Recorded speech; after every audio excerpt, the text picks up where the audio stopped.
Hello,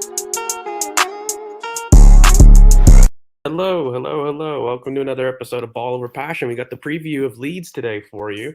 Sorry, guys, we're late. We just had a little bit of technical issues trying to set up some tactical boards for you guys. Hope everyone's doing really well.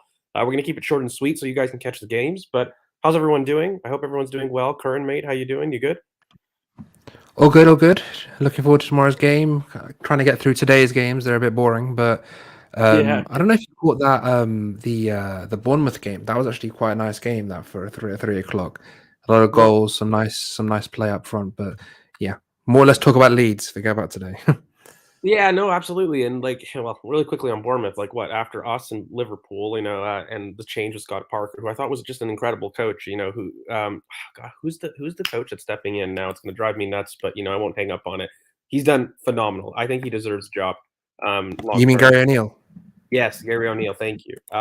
Like that, it's been incredible. But look, guys, we're at Leeds. We're here to talk about Leeds, and there's a couple stuff to talk about. We can talk about starting lineups. We can talk about what channels is probably the best way to attack and what Leeds might do. Also, in terms of injury updates, it seems that Gabriel Jesus has some like conflicting reports. Charles Watt says he's fine. Training picks say otherwise. And you've got Keon Edwards stepping up, who, by the way, is our best complete nine prospect. Like if you could mold Eddie and Kedia with Valerian Balogun, you get Keon Edwards. Like he's a hybrid of both of them. He's the true complete nine. So he's a very, very exciting talent, not just there to make up the numbers. And of course, you got Miles Lewis Skelly, who trained with the first team as well, that we had highlighted in our youth pods. So please go back, guys, and have a check about some of those youth talents that are training with the first team right now. Miles, by the way, another schoolboy, another 16-year-old like Ethan Neri, who has joined the squad, and they're just very highly rated. So a left center mid kind of 8 prospect just for everybody. But I encourage everyone to have a look at our youth pod. But that's not what we're here to talk about today. Let's look at Leeds and what we see. So I've seen that Junior Firpo is fit, but because Pascal Strike has been so good and in such good form, I doubt that Jesse Marsh is going to drop him. So I think left back will be fine. And it's really just up front because it seems, Bamford got 60 minutes. And after his 60-minute run out with Palace, which, by the way, Leeds were very good up until Bamford left. And Bamford is the glue, make no mistake about it, that makes Leeds tick. And he's their most important player. He has been for several years. A lot of people would adjudicate that to kind of, Calvin Phillips as well as him. But really, Bamford is what makes the attack click. And really, what Leeds have really struggled with is making half chances converted into goals this season. So they still leave massive amounts of gaps inside. I think it's a little bit tighter than Marcelo Bielsa. It's not as man to man. Currently we were just talking off air, and we'll get into the press. Because they kind of employ that typical RB Leipzig hexagon kind of press, and we will get into that. But in terms of injuries and what he may do, I'd assume Bamford is probably fit to start regardless. Whether he lasts the full 90, that's up to them. But I'm going to assume that he fits. So he's going to take up his resident spot. And, last time that, they went out with Palace, they had Brendan Aronson off on the right as opposed to kind of in the center, Rodrigo through the middle, and Jack Harrison off the left. So when you're looking at this, for me, we'll get up this tactical setup board for everybody to have a look. It's very much a basic 4-2-3-1 setup that they start with, but really that changes into their hexagon press when they're pressing the opposition. But I'm going to point everyone's direction kind of to the two midfield pivots that they've got, which is Tyler Adams and Mark Roca. Mark Roca being somebody that a lot of people really had a big view on his potential as a deep line playmaker. I still feel that he's somebody that lacks athleticism. And I think while if you give him time, has excellent passing ranges, I think he's somebody that struggles to really explode into the space after he's received the ball in the half turn. So for me, he's an athletic position that we can get at this team. And that's why for me, Bukayo Saka on our right wing over here for us is going to be absolutely so important because the space in behind Leeds is going to be between the fullback and their center back because they don't defend those channels very well. And for me, the biggest culpable center back is Liam Cooper. Right? He's always somebody that I think we can get at. And so for me, I think we're going to be spamming this quite a bit. But when Leeds do step up, I think that Pascal Strike, who's going to be their left back, and then Liam Cooper, their left center back, that's going to be an area where Ben White, Odegaard, and Bukayo Saka are going to have to be on top of it because For me, it was very purpose that against Bodo, we saw the starting 11, and I do think that was in preparation to Leeds because they knew that that channel was really the area where we're going to see our most joy found. Um, of course, they have Tyler Adams, an American kind of all action center midfielder, who I wouldn't quite say is the DM, but he does their dirty work. He's more of an all rounder, very much in the Ainsley Maitland Niles kind of profile of somebody that can fill in versatility across many positions in that right half space, but kind of a jack of all trades, master of none type of player. And he does give the security to allow kind of Brendan Aronson to be a little bit more free along that right hand side. So I think that the left hand side is going to be a little bit more potent for Leeds just in general. And so that's why it places a lot of emphasis on who is the left back for Arsenal. Like I think we don't have any confirmation whether Zinchenko is good or not. But even being back, so early from injury, I see no reason to risk it, especially because Leeds are a team that are very transition focused and they do leave gaps in the middle of the park. So for me, when they do go on the break, which they will do at some points, you really need to have your left back capable in transition control. So that for me makes the decision easy, even if Zinchenko was fit. This is a game for Kieran Tierney, and this is something that he's been bubbling in terms of cameos. He's had a specific tactical switch, by the way, against Liverpool that he talked about for quite a while, right? And it's the first time in his career that he's ever done that, and I think this is the game to show his face and kind of reward the cameos that he's been doing. That I think he will have an excellent ability to kind of restake his claim in the starting 11 because this is a game and a team that is perfect for his abilities. Especially if you're looking to kind of get in behind Brendan Aronson and you want to push Martinelli inside just to cause a little bit more havoc because Robin Koch and Nissen out wide on the right again. I would argue Robin Koch's probably a better defender of the center back pair, but Nissen is definitely the more weaker defensive fullback. Pascal Strike has been in excellent form for them, probably their best defender. But again, Liam Cooper is just so poor with blindside runs. If we can get our wingers inside to attack the center backs, that's going to be the play for me. And so you're going to really advocate for Ben White to include that kind of overlapping run that we've seen so accustomed between him and Bukayo Saka. But Curran Mate, I'm going to go to you in very basic setup here, but we'll get into the press right after. But what do you make kind of the injury news, just really quickly, and maybe some of the youngsters that are coming through? I mean, I think people conflating injury news and young players being brought up is a bit much. I Mm, think we brought Ethan up and there was no injury news in regards to that. I think Per and Mikel have a good relationship in terms of how to manage these kind of youngsters and that when we want to blood them into like getting used to away days, getting used to notice it's a second away day we've brought to it. Another player in for a trip. I think getting into that first team setup, getting experience around senior football, being in training, these kinds of things. I mean, I saw you talking about Lewis Skelly earlier and how he is also around in and around the setup as well. And mhm. there's a lot of different issues in terms of getting these guys.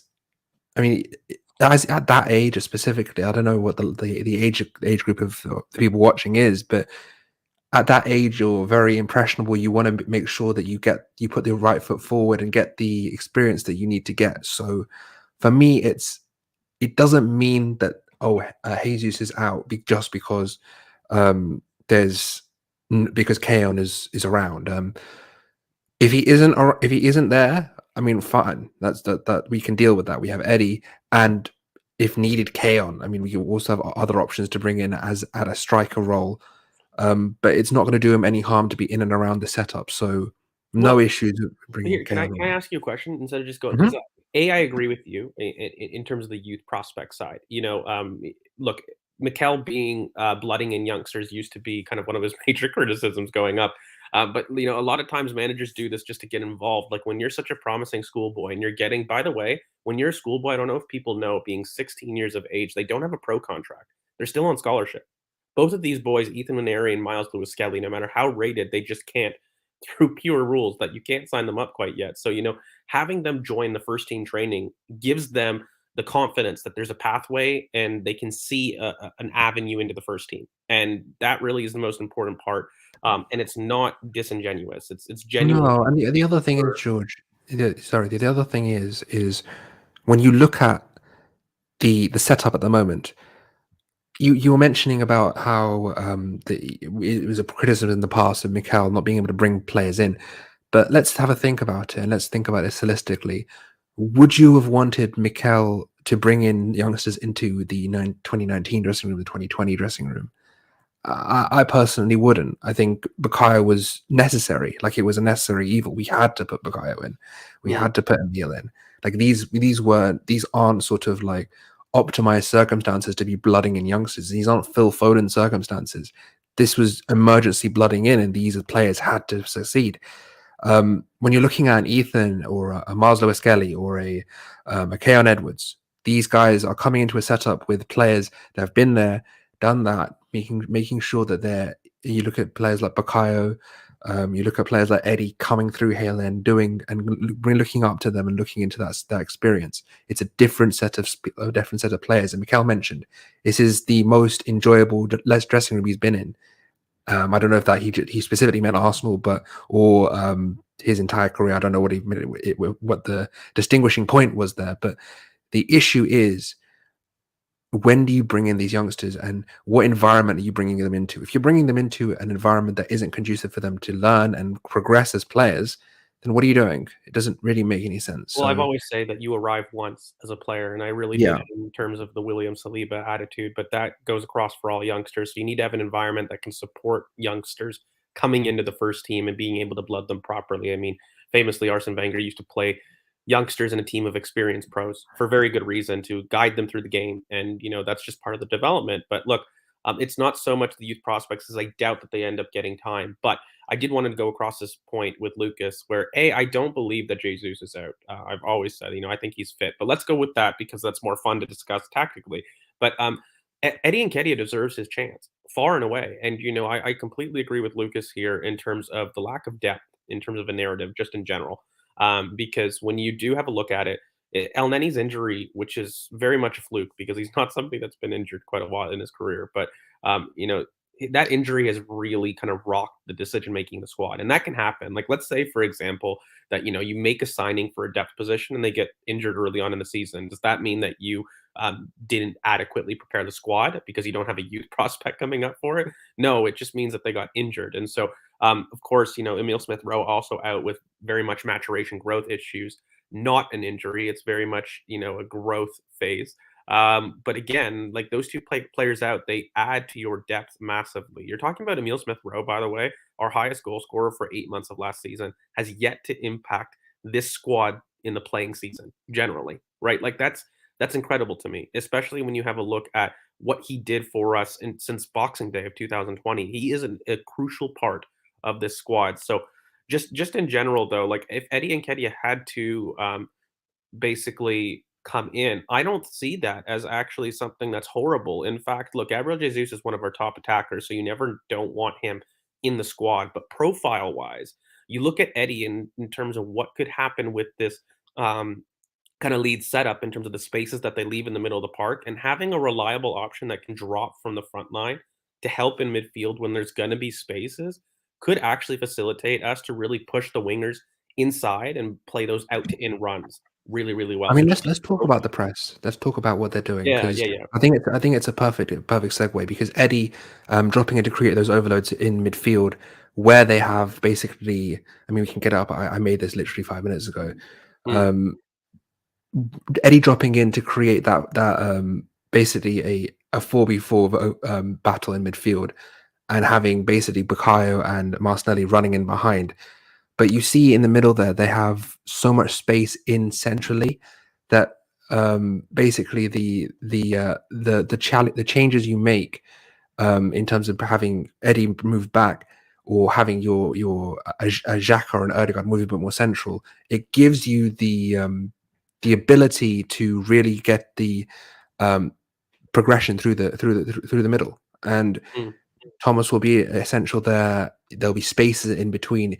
We like doing our progression centered centrally, going central to out, so into out. So basically, from a Thomas or a Ben White or a William Saliba or whoever, will start centrally. Look at the first goal for Liverpool. Um, it will be like we like to start from deep central and then move out out wide. So Well, this is mate, the like this even these are the like things. just even really quickly, like when you do it, so when you press kind of in a two like that, because Rodrigo does like to step up, especially in the center, like we saw that a lot versus Palace. There's just inherently a lot more space in the middle of the park for them to, cover. And if their wingers slot inside to kind of focus on pressing with the center back in that half space, you're gonna get an opening in the center of the park. And that's where Eddie, when you see that striker position that's really high right now, but if he drops right in the middle of the center mid, just to provide an option, that's how you get the overload, right? Like depending on the ball side, everybody's almost man marked unless Eddie drops in, and that's really what you're gonna want to see here from an Arsenal perspective. I mean, definitely there's some debate in terms of whether Eddie has got better. I really don't agree that he hasn't looked good. Really, the only time he hasn't looked good, ironically, is the Bodo thing. I don't think he had his greatest performance against Bodo. But for me, Eddie Nketiah has been extremely technically secure this season. Has shown a different ability to really link up with Gabriel Jesus, especially since preseason. I think it's not just his hold up play in terms of his technical security, but also that drive in the left half space to basically pick up the ball and do a solo run, 30 or 40 yards to go and create a chance for himself. That's really developed this season. And so I think he does need a little bit more consistency in minutes. Like, his final action is a little bit iffy in the last couple cameos, but that comes as a byproduct of not basically being a consistent starter and playing consistent minutes. But in terms of just his individual play, I think he's been a different level physically this year. People can't shake him off the ball. Like, No, you players. his ability, his upper body strength had developed so much that literally he will just body people. Like Yeah. even at the end of last season, you saw with the Chelsea game, the way he just manhandled Andres Christensen for that first goal of his to just get the ball off him and get in behind. He's developed so much in terms of just being able to use his body to shield the ball, shield basically the angles that he needs to run into behind as well. So I just think that and the last thing I'm going to mention with this, because I do want this can't just be about Eddie, but the last thing I'm going to mention is with this with the press is the space in between because their fullbacks are very high. We're going to have the opportunity for Ramsdale to hit launched balls into that the as we always used to say this basically the the fullback centre back channel and either side of their block because their fullbacks are so high and they're so aggressive because of that. The Red Bull style, they like to really push their fullbacks high, try and nick the ball back, try and be aggressive, try and push the line high. um, what that's going to do is that going to leave space for the likes of a Ramsdale or a Saliba or a Gabriel, like we saw against Fulham, to really hit the balls in behind and exploit the space Mm. for that can be is available on the especially once we snap from a turnover in when we get the ball back in our own final third. So it'll be interesting to see. I think this isn't a game where we're going to see a lot of sort of like faffing around at the back because we do know their press is potent. I think we're going to try and get the ball to Thomas a lot. I think we're going to try and play through the lines a lot. I don't think we're going to go side to side a lot. I think we're going to go try and be a bit more vertical. Ironically, I think this is a game where a Fabio cameo could be really, really good because his ability to push the tempo and get the ball through the lines is going to be something we need. So um, let's Well, see. I do think like Odegaard's going to be really important in this aspect, especially since a lot of times recently he's been dropping down kind of to that middle third, providing an option on the wide areas just to push Bakayo inside a little bit more. And I think that switch is going to be super important, especially when we try to look to get out. Obviously Thomas is going to have a really good game, but for me, I don't know if I want us to be too vertical and play the Leeds game. Like I do want to see if we can kill the press because they're going to commit numbers, and I do think that there's going to be space on the But do opposite you not, side. So but do you not think that the speed through the lines, because of the space they leave far side, Well, could be I think a they leave good more use space in the weapon? middle than they do out wide. That's the thing for me, despite them This is having true. and so, Yeah. like, they have like, their center mids do really well to kinda crash wide. I think if anything, the space is gonna be through the middle, and it's very similar to what we saw at Ellen Road last season, and I know they had a ton of injuries, but the way they play is very similar in the sense that, Xhaka was picking up tons of space in that half space and killing Martinelli out. And I think that we're going to find something very similar where our center mids are going to have time and space on the ball. And whenever you say that in the Premier League, let alone elite midfielders, you're in trouble as a team. But look, just in general, I think this is a really fun game. I'm excited. You know, Ellen Road is a record that they have a little bit better at. You know, they've got 2 wins, 2 draws there. They've gained 8 of their 9 points at home, and then away is really where they've struggled, where they just got a Mhm. draw and 3 losses. But in terms of just Leeds as a team, they've only been able to score as much as they give up, in a sense. And you know, in terms of their goal difference and expected goals against, you know, they're just a team that leak as many chances as they can't finish. And so it's not a really good lineup. It's no surprise to see them 14th. And you know, for me, I don't want to hammer the man because I really rate the coach Jesse Marsh. It's just his squad. It's been injured right all season, and I do think if they get Patrick Bamford on the pitch for at least 15 to 20 games, you see a very different Leeds and philosophy about what they can do. But in the interim, in terms of what we're going to do, I'm going to highlight again. I think the Pascal Strike and Liam Cooper channel is something that we can really kill. Mhm. I think Martinelli 1v1 with Nizan as a fullback is going to be a matchup that is very favorable for us and that we should target. But in general, I think it's that time to go really about predictions here. And for me, I'm going to go first. Like, I want another clean sheet. I don't think we've got enough of them this season, just generally, and kind of want to go back to that. And so I'm going to go with a 3-0. I have a feeling that we're going to be scoring a lot of goals just because of the space they leave in the middle of the park. And you don't want to do that with Arsenal. Like, I know that we're really good building up wide, but also we just haven't had an opportunity to build central because most teams have packed the middle for us. And I don't know if Jesse Marsh wants to do that. I think he may want to do something different and go a little bit more man to man. He's like that as a coach and philosophy just in general. So um, that I think is going to be at the detriment to Leeds, who is going to leave massive areas in the middle of the park, and I do think that we exploit them. So I'm going to go for a 3-0. Curran, how about you? I mean, that was my score anyway, so I'm not going to change it. I also thought 3-0. I thought I think that it's going to be a game where the pace will wane as the game goes on. I don't think either side is um, ready for 90 minutes out there at their own manager's philosophy yet. I don't obviously Leeds on, but even us, we struggle to maintain the same tempo for 90 minutes. So I think 3-0 is a perfect score. I think around half time, one on either side, and maybe one around the 80th minute or something like this. Um, I do think this goal has a game this game has a goal for Eddie in it somewhere. Mm, His pressing and his ability to pester the goalkeeper. Pester. We saw what they did last year. He robbed Meslier and got his goal. So his ability to press from the front. I think our press has gotten so much better this year, given the changes we've made to it.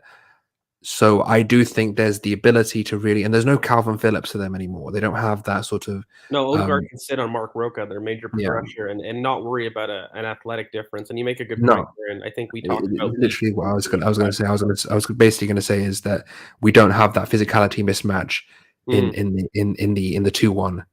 yeah. Um, so, I mean, we've mentioned this plenty of times. Basically, what we mean by 2-1 is the Odegaard will sit on their opposition DM, and the ball side winger and the striker will attack the centre backs or the goalkeeper. So that's what we mean by 2-1 in terms of pressing. But yeah, 3-0. I We think it's know. a fairly comprehensive score. I think people are going to watch Tottenham or not because that's not already a thing. So yeah, I think we should sign off. I mean, I'll let you do your robot thing and then we can get out of here. How about that? Well, you heard it here, folks. You know, I think it's a big 3-0 score line that we're predicting here at BoP, and let's do it. We've got unanimity across the board here for a very rare time. But guys, make sure you guys like, comment, subscribe. You hit that bell for notifications to know when, in fact, we do upload. We really appreciate all the engagement for everybody in the comments, and anybody that does leave a like it's really helps the channel. So thank you so much for doing so. You can find all the boys' socials down below at George V_AFC, current at current POP, and of course Chris at CKFTBL, and you can find us Ball Over Passion on YouTube or at BOP Footy on Twitter. So, guys, thank you so much. We're going to catch you guys for the review that's going to come quick and fast. And of course, we've got that PSV game midweek. So, content doesn't stop, but we hope you guys have a good rest of your weekend, and we'll catch you guys on the next one. Peace, everybody.